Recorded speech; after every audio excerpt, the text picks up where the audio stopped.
চাল কুমড়া দিয়ে গরুর মাংস। আজকের ভিডিওতে আছে চাল কুমড়া দিয়ে গরুর মাংস কিভাবে রান্না করে। আর এই দেখো কত সুন্দরভাবে কুমড়াটা ধরছে। চাল কুমড়া ঘরের ভিতর থেকেই কিন্তু এইটা কাটা যাচ্ছে।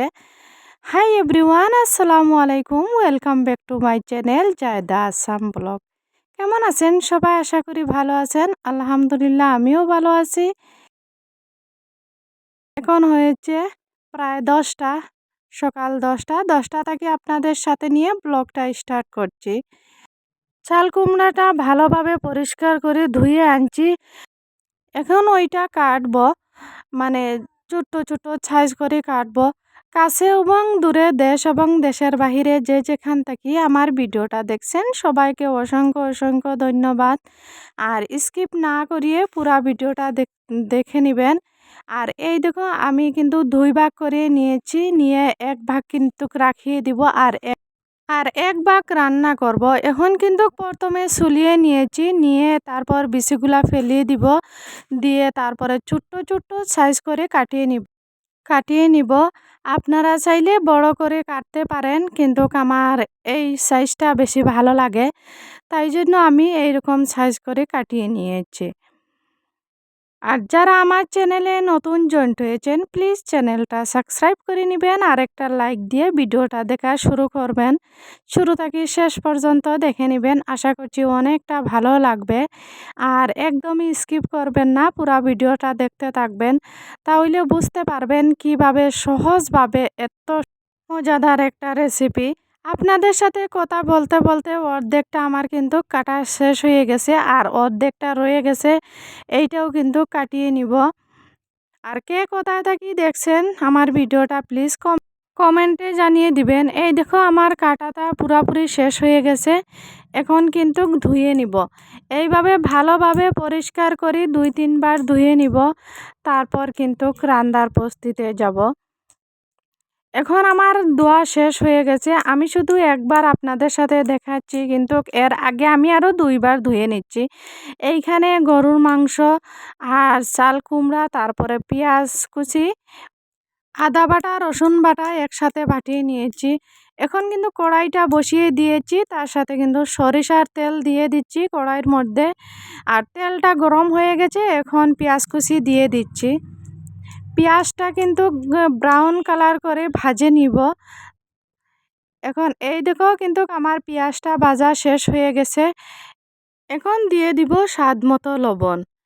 আমি এইখানে 1 চামচ লবণ দিয়েছি। 1 চামচ লবণ দিয়ে তারপর সাথে কিন্তু পেঁয়াজের সাথে ভালোভাবে মিশিয়ে নিব। নিয়ে তারপরে দিয়ে দিচ্ছি এখানে গরম মশলা, লং, এলাচি দিয়ে দিচ্ছি। তারপরে দিয়ে দিচ্ছি আদা বাটা, রসুন বাটা একসাথে কিন্তু দিয়ে দিচ্ছি। আমি সবগুলা মশলা একসাথে ভালোভাবে মিশিয়ে নিয়েছি। তারপরে দিয়ে দিচ্ছি হলুদ গুঁড়া 1 চামচ, ধনিয়ার গুঁড়া 1 চামচ, আর লঙ্কার গুঁড়া 1/2 চামচ।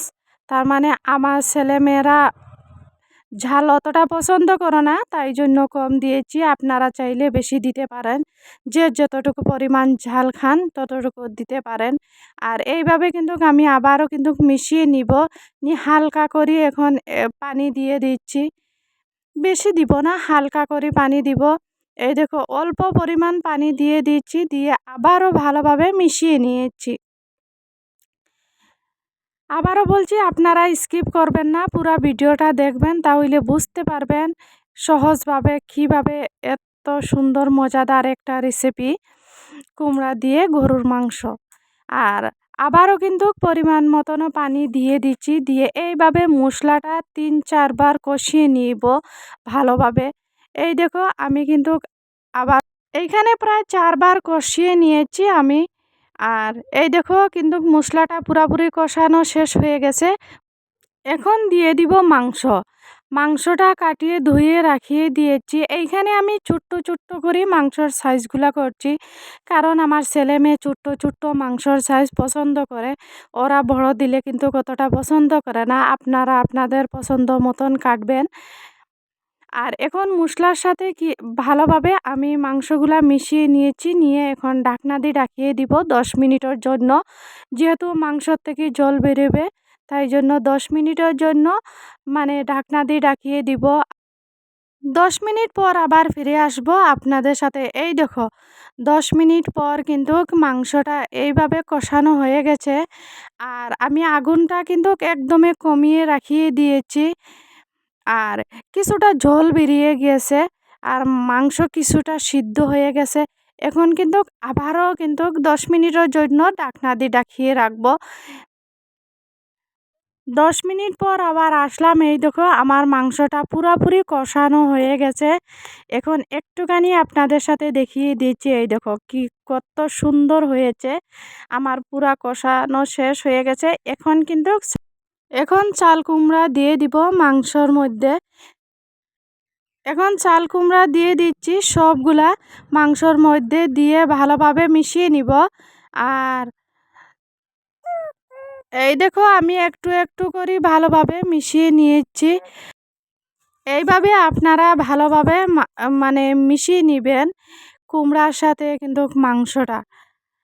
এই দেখো আমার অর্ধেকটা মিশানো শেষ হয়ে গেছে। এখন পুরাপুরি মিশিয়ে নিয়েছি। নিয়ে এখন আমি ঢাকনা দিয়ে ঢাকিয়ে দিব 10 মিনিটের জন্য।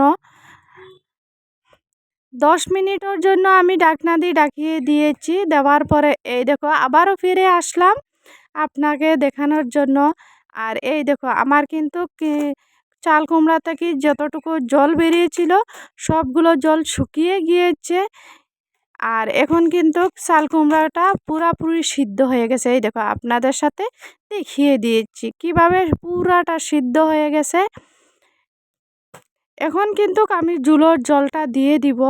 আমার যতটুকু প্রয়োজন চুলোর জল দেওয়ার ততটুকু দিব। আপনারা চাইলে বেশি দিতে পারেন, চাইলে কম দিতে পারেন। আমি এতটুকু পরিমাণ দিয়েছি, কিন্তু কিছুক্ষণ জাল দেওয়ার পরে আরও কিছুটা কমিয়ে যাবে, ততটুকু থাকবে না।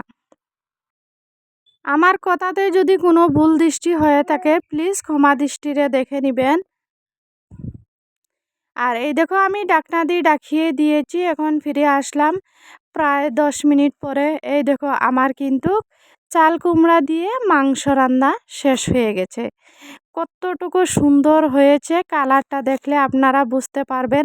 অবশ্যই একবার এইভাবে ট্রাই করবেন। অনেক অনেক ভালো লাগে খেতে, কিন্তু মাশাল্লাহ অনেকটা ভালো লাগছে।